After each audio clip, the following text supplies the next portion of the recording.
예, 코로나19 사태가 참 세상을 많이 바꿔놓은 것 같습니다. 그래서 우리 지금 캐피털 마켓 포럼도 이렇게 비대면으로 하게 돼 있고요. 아까 김준권 상무님 말씀하신 것처럼 앞으로 이제 비대면이 뜨는 세상이 올 것 같은 느낌은 드는데, 어쨌든 오늘 세 분의 발표 참 잘 들었습니다. 일단 김민정 수석 연구위원께서는 신용 등급 변화를 조감하셨고, 그 다음에 산업별로 신용도에 미치는 영향들 분석하고 정부 정책에 따르는 어떤 시장 전망을 해주셨고요. 김준권 상무님께서는 IPO 시장과 제도에 대해서 리뷰를 해주셨고, 또 코로나19 이후의 향후 수혜 업종에 대한 말씀을 해주셨습니다. 마지막으로 이제 주태영 상무님께서는 1분기 이 코로나19 이후에 크레딧 시장에 대한 조감을 해주시고, 정부의 금융시장 안정화 정책과 에 대한 간단한 평가와 그다음에 향후 DCM 시장에 대한 전망을 해주셨습니다. 뭐 지금 이 현재 상황에 비추어 볼 때 발표 내용 굉장히 충실하셨고 또 아주 적절한 코멘트들이 있으셨다고 생각이 됩니다. 그래서 오늘 이 토론에서는 간략하게 한 공통 질문 2가지 정도를 드리고요. 그 다음에 랩업을 좀 하면서 개별 발표자들에 대해서 한 2개 정도의 질문을 드리도록 하겠습니다. 일단 공통 질문으로 드릴 부분은 첫 번째는 최근 정부가 시장을 안정화시키려는 다양한 정책들을 취하고 있습니다. 채권안정펀드를 포함한 금융시장 안정화 대책을 내놓았고, 또 엊그제는 기간산업안정기금을 포함한 다양한 산업대책들을 내놓았고, 또 뭐 한국은행도 통화수합이라든지 또는 뭐 기준금리 인하, 그 다음에 회사채 펀드 조성 등을 포함한 다양한 정책들을 통해서 위기를 극복하려는 정책을 취하고 있습니다.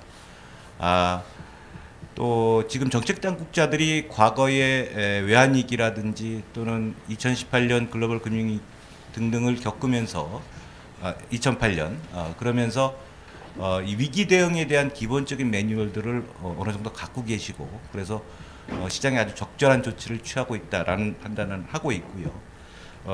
발표자들께서 최근에 어떤 시장 안정화를 하는 정부 정책에 대해서 간략하게 평가를 해주시고, 첫 번째로 그럼에도 불구하고 글로벌 금융위기의 전조가 보인다 하는 이야기들도 있고, 또 전 세계 성장률이 지금 역성장을 예측을 하고 있는 이런 상황입니다. 그래서 이러한 역성장 시기에 있어서 기업 금융 조달의 위험 요소가 무엇이고 이를 극복하기 위한 키팩터가 무엇인지에 대한 말씀을 해주시기 바랍니다.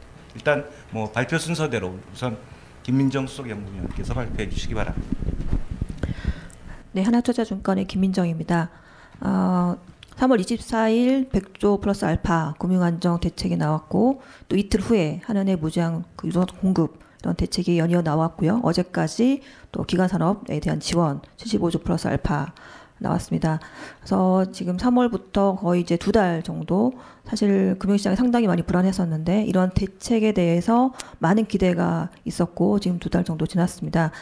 그 대책을 쭉 이제 팔로우를 하면서 조금 더 아무래도 글로벌 시각으로 볼 수밖에 없었고, 특히 연준이라든가 미국 그 재무부의 어떤 지원 정책들, 이런 글로벌 어떤 관점, 비교하는 관점에서도 많이 생각을 해봤습니다.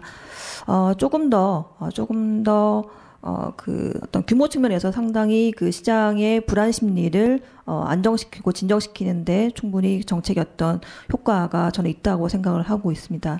다만 조금 더 시기적으로 조금 더 선제적이었으면 하는 그런 아쉬움이 있었고, 특히 그 대부분의 특히 회사채 시장 관련된 정책들이, 금융안정 정책들이 AA 이상의 우량 등급 시장에 좀 많이 치중돼 있었다라는 부분은 상대적으로 그 A급 이하 등급에 대한 어떤 기업들에 대한 자금 조달 관련된 불확실성, 이런 부분들이 좀 더 그에 대한 어떤 대응이, 정책적인 대응이 조금 아쉬운 부분도 있었던 것 같습니다. 또 하나는 이제 증권사의 단기 신용 경색이 가장 최근에 극심했었는데, 이 부분에 대한 어떤 측면에서 증권사는 여전히 단기 어떤 유동성 리스크가 부각이 되고 있는 이제 상황이고요. 그래서 그 부분에 대한 어떤 정책적인 그런 대응들에 대해서 조금 더 아쉬운 부분이 있습니다. 물론 이제 지난주에 이제 특별 대출을 통해서 회사채 담보 유동성 공급이 가능할 것 같은데 이제 그 PF ABCP와 같은 차원 리스크에 대한 조금 더 구체적이고 직접적인 그런 지원 방안에 대해서는 조금 더 아쉬운 부분이 있습니다. 그래서 좀 시기적으로 전체적으로 지금 3월, 4월 2분기까지 상당히 뭐 지금 코로나가 언제 진정이 될지 조금 불확성이 계속 지속되는 가운데 시장이 점차적으로 안정을 찾고 있는 것 같습니다. 이제 정책 금융에 대한 효과라고 생각을 하고 있는데 이제 조금 더 선제적이고 조금 더 과감한 그런 정책이 좀 필요하지 않겠는가 저는 보고 있고요. 그래서 이제 이에 대한 어떤 또 하나 이제 동시에 기업들의 구조조정 이슈까지 계속 부각이 되고 있습니다. 그래서 뭐 기본적으로 신용 등급이 계속 지금 강등되고 하락하는 기조에서 심리적으로 불안한 부분이 있는데 이 부분이 구조조정으로 정말 원활하게 이루어지기까지는 조금 더 구체적이고 과감한 그런 어떤 정책적인 대응들이 좀 필요하지 않을까라고 생각하고 있습니다. 고맙습니다. 김준권 상무님. 예, 뭐 저는 뭐 저의 평가라기보다도 이제 뭐 이 그 시장에서 나타나는 반응 현상들을 가지고 좀 설명을 드리면 뭐 일단 뭐 저점 대비해서 코스피가 상당히 많이 반등을 했습니다. 이러한 반등은 어떤 특정 기업이나 특정 업종, 특정 섹터에 걸쳐서 뭐 이게 국한돼서 나타나는 게 아니라 전반적으로 나타나고 있는 것으로 보여지고 있고요. 이것은 즉 이제 뭐 이 시장에서 어느 정도는 이제 뭐 긍정적으로 이 평가를 하고 있다, 뭐 이렇게 볼 수 있지 않나, 뭐 이렇게 평가를 해봅니다. 그리고 향후 이제 뭐 전반적인 뭐 이 대응에 대해서는요, 뭐 이렇게 당연히 기업들 측면에서 상당히 많이 위기의식을 느끼고 있을 것 같은데, 뭐 이 사태를 통해서 모든 업종, 모든 섹터가 다 어려움을 겪고 있는 것은 아닙니다. 뭐 이 극단적인 예를 들면 무슨 온라인 유통이라든가 온라인 커머스를 하는 회사들은 그 사상 유례 없는 뭐 실적을 거두기도 하고, 아까 발표 중에도 이제 뭐 예를 들었듯이 극장업 같은 경우에는 이제 뭐 유례를 찾아볼 수 없는 불황에 허덕이고 있는데요. 이런 상황에 대처하기 위해서는 뭐 기업들 자체적으로 어떤 이제 뭐 사업 구조를 재편을 하고 그 바뀌어진 환경에 적응을 하려고 하는 뭐 이런 자구책이 필요하지 않을까, 뭐 이렇게 생각을 하고 있고요. 다만 한편으로는 이런 그 민간 부분에서 기업 레벨에서의 자구만으로는 해결이 안 되는 그런 섹터도 있다고 생각을 합니다. 뭐 대표적으로 뭐 철강이라든가 뭐 조선, 해운, 자동차 뭐 이런 그 과거에 이제 우리나라의 어떤 그 중추적인 역할을 담당했던 뭐 이런 섹터의 경우에는 뭐 이 어떤 그 전 세계적인 그 수요 감소, 그다음에 뭐 경기 침체 뭐 이런 것들에 이제 영향을 받기 때문에 이런 부분에 대해서는 이 어떤 그 생존이라는 키워드를 그 개별 기업에만 맡기는 것이 아니라 뭐 우리나라의 어떤 이제 뭐 경쟁력을 이제 뭐 보존하는 측면에서도 뭐 국가적인 차원에서의 뭐 생존 전략이 좀 논의가 되어야 되는 시점이 아닌가, 뭐 이런 생각도 좀 하고 있습니다. 네, 감사합니다. 주태영 상무님.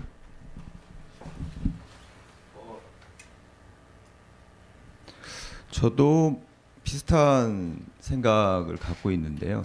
이전에 백주 플러스 알파 정부 정책에 부족한 측면이 이제 규모, 그리고 이제 대상, 시기 뭐 이렇다고 보면 어제 나온 정책은 규모를 37조 늘리고, 그리고 그 기간 산업 보호를 위한 기금으로 40조도 하고, 이래서 규모를 신속하게 늘리는 측면이 긍정적인 것 같고요. 또 한 가지는 대상이 기존의 채권 펀드가 AA 이상이 되면서 실제 싱글 A나 BBB가 거의 발행이 안 되는 상황이었는데, 어제 20조의 그 저신용 등급 지원 정책이 나왔습니다. 그래서 나왔고, 그래서 점진적인 그 좀 대책들 효과들을 좀 보고 있다, 이렇게 보는데,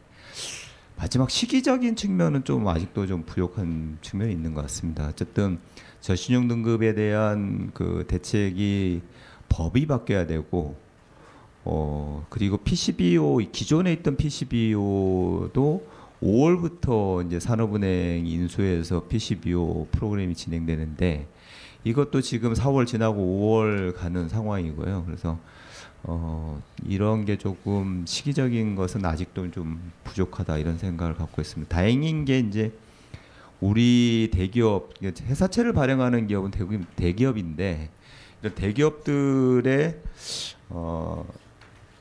유동성이 생각보다는 그렇게 나쁘지는 않은 것 같습니다. 그래서 기존의 현금 유동성을 나름 좀 갖추고 있었던 측면이 이런 위기에 그래도 좀 잘 견디고 있는 거 아닌가 이렇게 생각을 하고 있고요.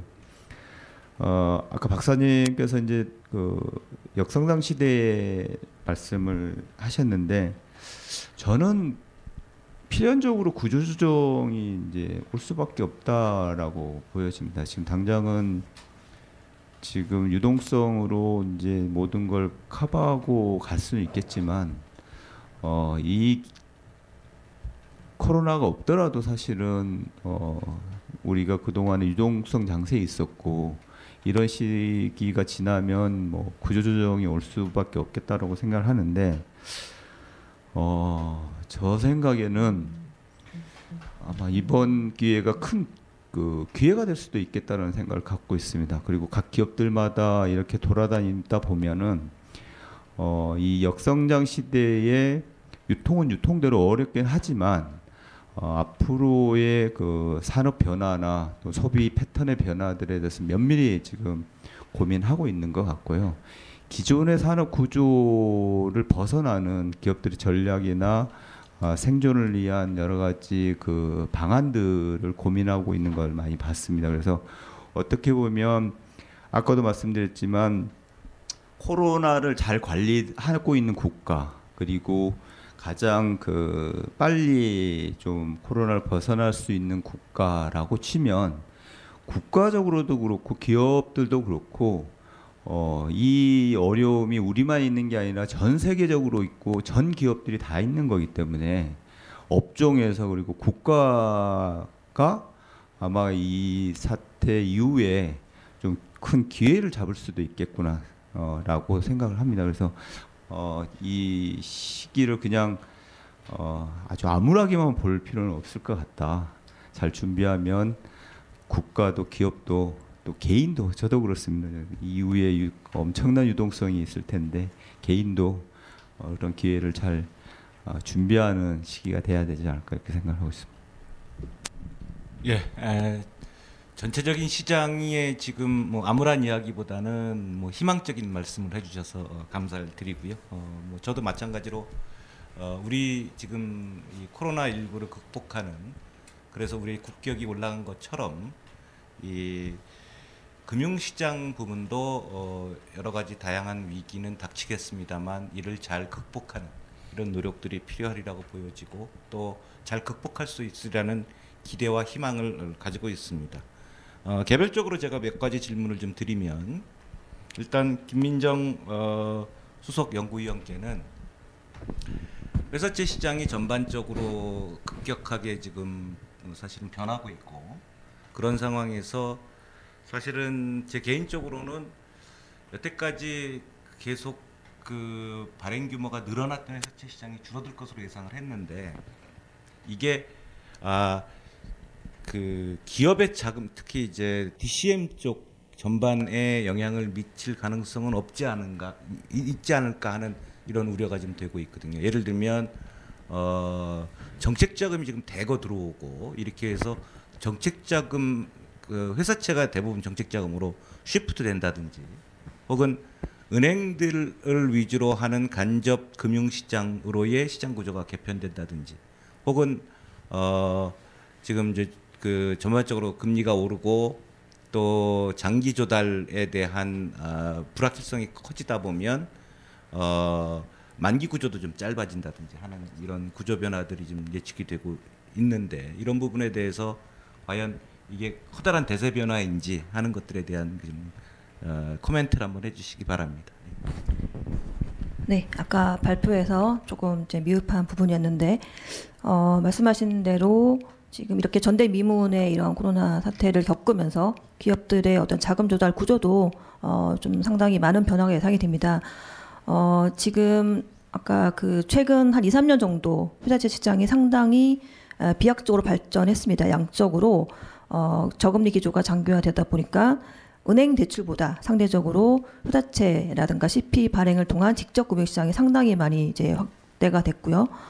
그래서 뭐 극단적으로 회사채를 대규모로 발행을 해서 은행 대출을 상환하는 이런 어떤 부분도 많이 나타난 것 같습니다. 그래서 이번에 그래서 워낙 이렇게 그 회사 시장이 경색이 되고 자금 조달이 불안하다 보니까 아무래도 기업 입장에서 자금 조달 구조를 더 다양화 시켜야겠다. 회사채라든가 CP와 같은 시장성 구조, 시장에서 차입하는 그런 직접 금융 시장에 대한 비중을 조금 더 낮추고 은행 대출이라든가 다른 간접 금융 시장에 대한 어떤 비중을 좀 더 높이는 그런 식의 그런 어떤 비중 조절이 충분히 기업 자금 조달 입장에서 고민이 될 것으로 저는 생각하고 있습니다. 실제로 3월에 회사 시장이 그 경색이 있으면서 기업들의 자금 조달 구조가 실제로 이제 기업 대출이 좀 늘어난 걸로 저는 파악을 했고요. 그래서 그런 기조가 일시적인 것 같지는 않고 이번에 상당히 큰 학습 효과를 통해서 어떤 직접 금융시장과 간접 금융시장의 균형, 비중이 조금 더 직접 금융시장은 좀 낮춰지고 간접 금융시장이 좀 더 높아지는 그런 어떤 비중 조절 이런 전략이 조달상의 전략이 필요하지 않을까라고 생각을 하고 있습니다.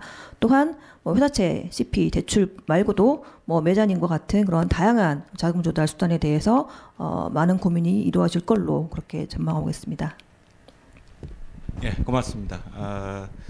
김준건 상무님한테는 사실은 최근에 우리 주식 투자와 관련되는 부분에서 개인 투자자들이 주식시장에 지금 많이 참여를 하고 있는 것으로 나타나고 있고요. 뭐 소위 뭐 동학 개미 운동 뭐 이런 얘기들이 지금 나오고 있는데 이게 이제 궁극적으로는 또 IPO 시장에도 영향을 좀 미칠 것 같은 느낌이 들거든요. 이게 IPO에는 어떤 영향을 미칠 것인지 한번 좀 말씀해 주실 수 있습니까? 일단 뭐 이 그 코로나 이후에 그 뭐 IPO 시장, 공모 시장이 어떻게 될 것이냐 뭐 이런 질문 많이 받고 있습니다. 그때마다 저는 아주 단순하게 그 3개월만 지나면 괜찮을 겁니다. 뭐 이렇게 답변을 드리는데요.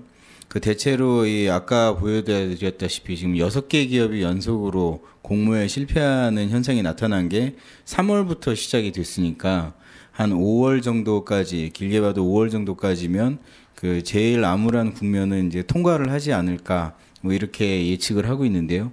그렇게 예측을 하는 근거는 그냥 과거 경험이라고 보시면 되겠습니다. 뭐 2008년 서브프라임 모기지 쇼크가 있었을 때도 한 3개월 정도 공모 시장이 어렵다가 이제 그 다음에 회복이 된 사례가 있었고, 심지어는 IMF 외환 위기 때도 한 3개월 정도 뭐 이 그 어려움이 있었고 그 이후에는 또 복원이 됐었습니다. 그 중간중간에 뭐 이 그 신용카드 위기, 뭐 크레딧 위기가 한 번 있었던 적도 있었고, 뭐 차이나 리스크가 이 불거지면서 뭐 위기가 온 적도 있었는데 그때도 다 이 3개월 이내에 이제 뭐 이 공모 시장은 이제 조정을 거쳤다 뭐 이렇게 볼 수가 있겠는데요. 그럼 그렇게 그 이 복원력이 나타나는 원인에 대해서 생각을 해봐야 되는데, 뭐 원인은 다른 게 아니라 일단 그 뭐 시장이 위축되는 과정을 통해서 가격이 그 공모 가격이라고 하죠. 그 가격 자체가 이제 뭐 낮아지면서 이제 조정이 되고, 그리고 또 이제 뭐 그 기간 동안에 이제 뭐 투자자들은 이제 뭐 투자 여력이 좀 회복이 되고 뭐 이런 원인에 의해서 뭐 나타난 현상이 아닌가 뭐 이렇게 보고 있습니다. 그래서 이번 위기도 역시 지금 현재는 이제 뭐 가장 어려운 그런 국면의 한가운데 있는 것이 맞지만, 뭐 길어야 앞으로 한 달 정도 뭐 지나고 나면 그 이후에는 회복이 될 걸로 조심스럽게 예측을 하고 있습니다. 예, 감사합니다. 주상님한테는 그 슬라이드 마지막에 강조를 하신 것처럼 구조조정 및 M&A가 앞으로 기업의 새로운 기회가 될 수 있다고 말씀을 하셨는데, 사실은 그 이전 단계에 굉장히 어려움과 갖은 고난이 거쳐야 사실은 M&A나 또는 구조조정이 되는 부분이기 때문에 그래서 그 시장이 지금 앞으로 뭐 크게 부각될 가능성은 저도 뭐 동의를 하고 있습니다만 보다 좀 효율적인 시장을 만들기 위한 기반을 어떻게 쌓아야 될지에 대해서 한번 언급해 주시기 바랍니다. 효율적인 구조조정 및 M&A 시장. 근데 그게 누구한테 효율인지 잘 모르겠습니다. 뭐 박사님 말씀이 정확하게 이제 어떤 의도인지는 잘 뭐 좀 가름하기 좀 어려운데요. 사실은 뭐 개인도 그렇고 기업도 그렇고 이게 참혹한 결과에 의한 어쩔 수 없는 구조조정과 이렇게 그 M&A 시장이 우리 IMF 때 겪었던 그 시장을 가는 게 좀 그 상상하기 좀 어려운 하기 싫은 그런 시장이라고 보여지고요. 네, 그렇게 하지 않기 위해서 이렇게 그 정부 정책이 지금 뭐 천문학적인 숫자를 기록을 하면서 어제도 대통령께서 그 기업을 다 살리겠다라고 정부에서 그렇게 얘기하던데, 그러니까 그 시장, 그러니까 그 워스트한 경우를 가지 않기 위한 이제 정부 정책들이 이제 지금 나온 거라고 생각이 들고요. 아마 그런 시장이 저는 정부가 충분히 최근 그런 역량들을 조금씩 뭐 비판하는 경우도 있는 것 같습니다. 시기적으로. 그리고 아마 그 시장이 요구하는 수준, 시장과 같이 갈 수 있다고 하면 우리가 그런 나쁜 상황을 연출하지 않은 M&A, 그러니까 M&A로 갈 수 있지 않을까. 그러니까 정부와 시장이 좀 괴리되는, 그리고 정부뿐만이 아니고 정치권이 또 이전의 모습처럼 그렇게 그 좀 괴리감이 크다면 사실 이건 잘 가기 어렵지만 정치권도 정부도 시장과 같이 시장의 요청을 충분히, 그리고 글로벌한 우리뿐만이 아니고 세계가 다 이걸 겪고 있고 또 주요 선진국들이 여러 가지 정책들을 지금 내고 있기 때문에 그런 정책들과 우리가 뭐 같이 할 수 있는 것은 또 뭐 모방을 할 수 있는 것은 또 해서라도 좀 시기적 좀 타이밍을 잘 맞추면 충분히 좀 소프트하게 갈 수 있지 않을까 이렇게 생각을 하고 있습니다. 예, 감사합니다. 우문을 아주 현답으로 대답해 주셨습니다. 그 최근에 이 글로벌 이 코로나19 사태 이후에 각국의 정책 대응이나 혹은 경제 상황이나 이런 것들이 여전히 불확실성이 굉장히 많고 또 코로나19 사태가 우리는 많이 진정이 됐습니다만 여전히 이제 유럽과 미국은 아직도 확진자들이 계속 늘어나고 있는 상황이고 또 여기에 백신이라든지 치료약이라든지 하는 것들이 아직 그 명확하게 밝혀지지 않았기 때문에 그래서 여전히 앞으로도 다양한 불확실성들이 존재할 가능성들이 있고 그것이 이제 금융시장에도 영향을 미칠 것으로 보여집니다. 이러한 상황에서 오늘 발표 내용들은 앞으로 기업 금융시장이 어떻게 변화할 것이고 여기 어떻게 대처할 방안들에 대한 굉장히 좋은 인사이트를 주었다고 생각이 들고요. 어려움은 있지만 우리 정부가 지금 코로나19를 잘 극복하는 이런 상황에 와 있는 것처럼 다양한 불확실성들에 대응해서 기업 부문 또는 금융 부문들도 안정을 찾아가면서 다시 경제를 활력을 주력이 되는 그런 시기가 오기를 희망하면서 오늘 세미나를 마치도록 하겠습니다. 세 분 발표해 주신 세 분께 감사드리고 그리고 끝까지 시청해 주신 여러분들께 감사드립니다. 예, 세미나를 마치도록 하겠습니다. 감사합니다.